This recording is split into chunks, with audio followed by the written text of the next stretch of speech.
Meanwhile, the United Nations Children's Fund, UNICEF, is appealing for $17 million to help rebuild Iraq's health facilities ahead of an international conference to support the country's reconstruction due to convene this week in Kuwait. The UN agency says up to 750,000 children are still lacking access to health services in the region of Mosul, 7 months after Islamic State militants were driven out from the city. This comes after the Iraqi government said it needs at least $100 billion in assistance to rebuild homes, businesses and infrastructure, including oil and telecommunications facilities. This city, this is part of the hospital as we see it today. It was completely flattened.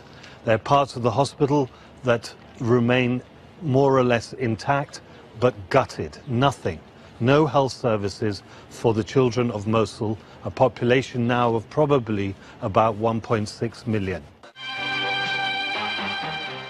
In Southeast Asia, Myanmar authorities on Friday, February the 9th, took foreign diplomats on tours of repatriation camps being prepared for Rohingya refugees returning to northern Rakhine State from Bangladesh after seeking shelter there from violence that erupted in August.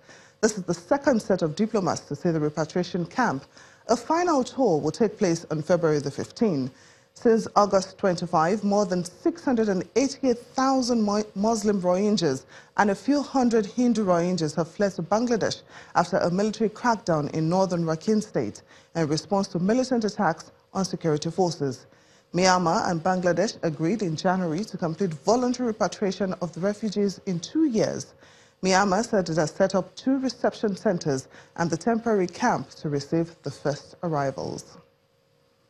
In South Africa, African National Congress leader Cyril Ramaphosa pulled out of public events to focus on pressing matters on Friday, fueling speculations that Mr. Ramaphosa is making a final push to force Jacob Zuma to step down as president. Mr. Zuma, in power since 2009 and battling corruption allegations, has been living on borrowed time since Mr. Ramaphosa replaced him as leader of the ruling party in December.